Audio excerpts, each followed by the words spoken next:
God, where do we start, Pat? I know we want to talk about the cloud, and that's a good one. But look, AWS, I'm going to kind of leave a little bit to you. Amazon as a whole, I just found this really good graphic. I want to pull this up really quickly. Their Q3 22 income statement. So 53 billion in Amazon.com. Their physical store, by the way, I don't know if you know this, $28 billion. Third-party services, $9 billion. Prime is about a $10 billion business. Their advertising business, Prime is 9, advertising is 9. AWS Cloud is almost 21, and then they got 1.3 billion of other.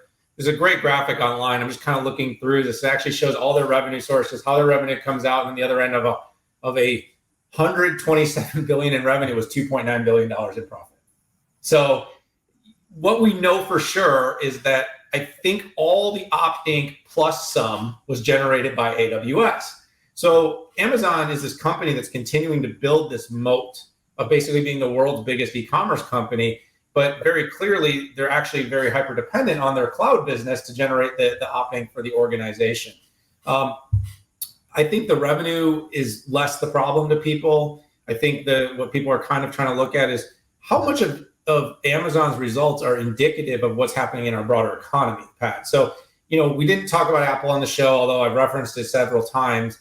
Apple is always, in my case, in my opinion, indicative of the top end of the market, meaning how successful are successful people when they can continue to upgrade their phones and buy super overpriced laptops. Yeah. So people that have money apparently still have money. But Amazon is more of like, I need toilet paper. I need, fruit snacks for my kid's lunchbox. I need supplies for school. I need socks and underwear. Well, when their revenue starts slowing, and that was really what people got upset with this, was their guide was down by like 15 billion. Now they're only going to do 140 billion next quarter. Yeah. That's terrible. But the market thought they were going to do 155, which is huge. And so what I see this as indicative of is we're heading into the biggest quarter of the year.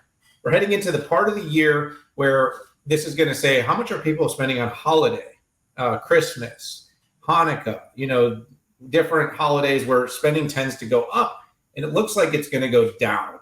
So as I kind of was alluding to in the alphabet, when I was talking about the broad economy, what I think is happening is we are really starting to see clear cracks in the system that we are heading towards a recession. Sorry, I know everybody thinks it's perfect. Now we've got the FX, Europe's on stilts, US is slowing down, and we've got 7+% mortgage rates, tight credit markets, and Amazon, by the way, should be a bellwether. I know, by the way, that our policymakers do not or should not, their mandate is not to look at stocks when they make decisions about Fed policy. But Pat, how can you not look at Amazon's results and not think, gosh, this is a pretty good leading indicator that people's household budgets are getting smaller. Things are tightening up. So that's what's going on there. I'm just going to kick it over and just say, Pat, I know everybody's really negative on the AWS thing because their revenue has slowed down, but 27% year-on-year growth at over $20 billion. There's a law of large numbers here because I'm pretty sure they grew, like if you look at their growth, they kind of grew by a Google over the course of the year in terms of their total number, their Google Cloud number. I mean, when you're growing 30% and you're at 20 billion, that's like, isn't that like $6 billion in annual run rate growth? So they grew by the whole Google number for the quarter. So I guess there's a little bit of that push and pull because Google's doing great, but so is Amazon. And so I know we're sometimes super positive, but I don't think AWS is in as much trouble. I don't think cloud business is slowing as much as people think. I think it's slowing a little bit. Projects are elongating. Customers are being a bit more cautious. And I think we're seeing that in a more mature cloud business like AWS. Good analysis. Take a deep breath. I'll take the baton and go the 100 meters for you, buddy. Thanks, man. So the AWS story this quarter is really a repeat of the last 2 quarters in that the rest of the company lost business. In fact, the rest of the company lost $111 million in operating income, and AWS made $4.8 billion in operating income. So essentially all of the operating income was AWS, which is just an incredible feat. And by the way, when it comes to regulators, I can't believe that regulators wouldn't look at that, right? Which is, it's not illegal to use something as a loss leader, but it certainly shows power and the ability for the retail side to operate at a loss, right? I think, anyways, I'm not an antitrust lawyer. I only play one on TV once a quarter, but yeah, I mean, AWS is at an $80 billion run rate here, which is absolutely astounding when you look at that just audacious profit pool. And they are being rewarded for being first and getting a jump on everybody going the widest, right? And I also think there's a huge effect from them using their own homegrown silicon on reducing their cost of goods. One interesting thing that I saw, Daniel, in the press release was that typically they went division by division and talked about it.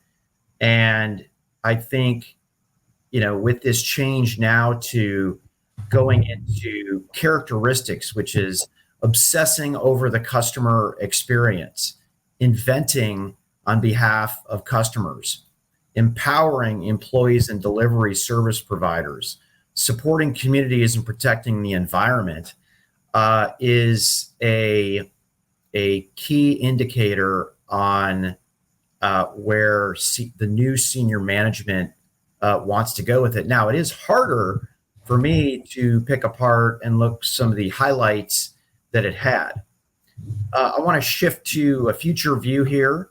We have AWS reInvent coming up, and you and I will be there along with the 6.5 for a couple days, and I'm super excited about. But a couple things I would love to see out of AWS at the show.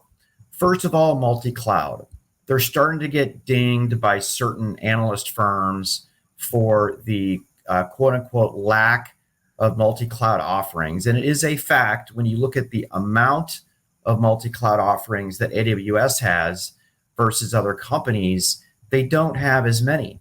I also understand that with AWS in the driver's seat for IaaS, they're less motivated to be multi-cloud because it would probably mean that they would lose business as opposed to gain business. But maybe another way to look at it is, as Andy Jassy said, is we're only 10% into the cloud build out. What about that other 90%? Could the company start losing business because enterprise CIOs are looking more to multi-cloud? And the second thing that is on my hit list, man, I want to see Trainium and what it is. So as I said, AWS has a lot of its own homegrown silicon, and companies have yet to even start to dethrone NVIDIA for training. And Intel Habana has a good offering, but I'm not seeing a lot of design wins or talk about it. But Trainium could be the first training solution to put a dent into NVIDIA. And I've got nothing against NVIDIA. I just think the industry needs more competition when it comes to that. Yeah, that's good analysis, Pat. And I will say two things. One is they did have good advertising growth, which you mentioned they might earlier. And two is I have to correct myself because I can't read an infographic apparently. Because I hate giving wrong numbers. Physical stores 4.7, third parties 28.7 billion. I read those a little bit awkwardly earlier when we talked. So I said physical was 28.7. It seemed big to me. It was big because it was wrong. Dan Newman was wrong. Mark those words. 35 minutes, 29 seconds into today's episode. That's for you, Twitter trolls.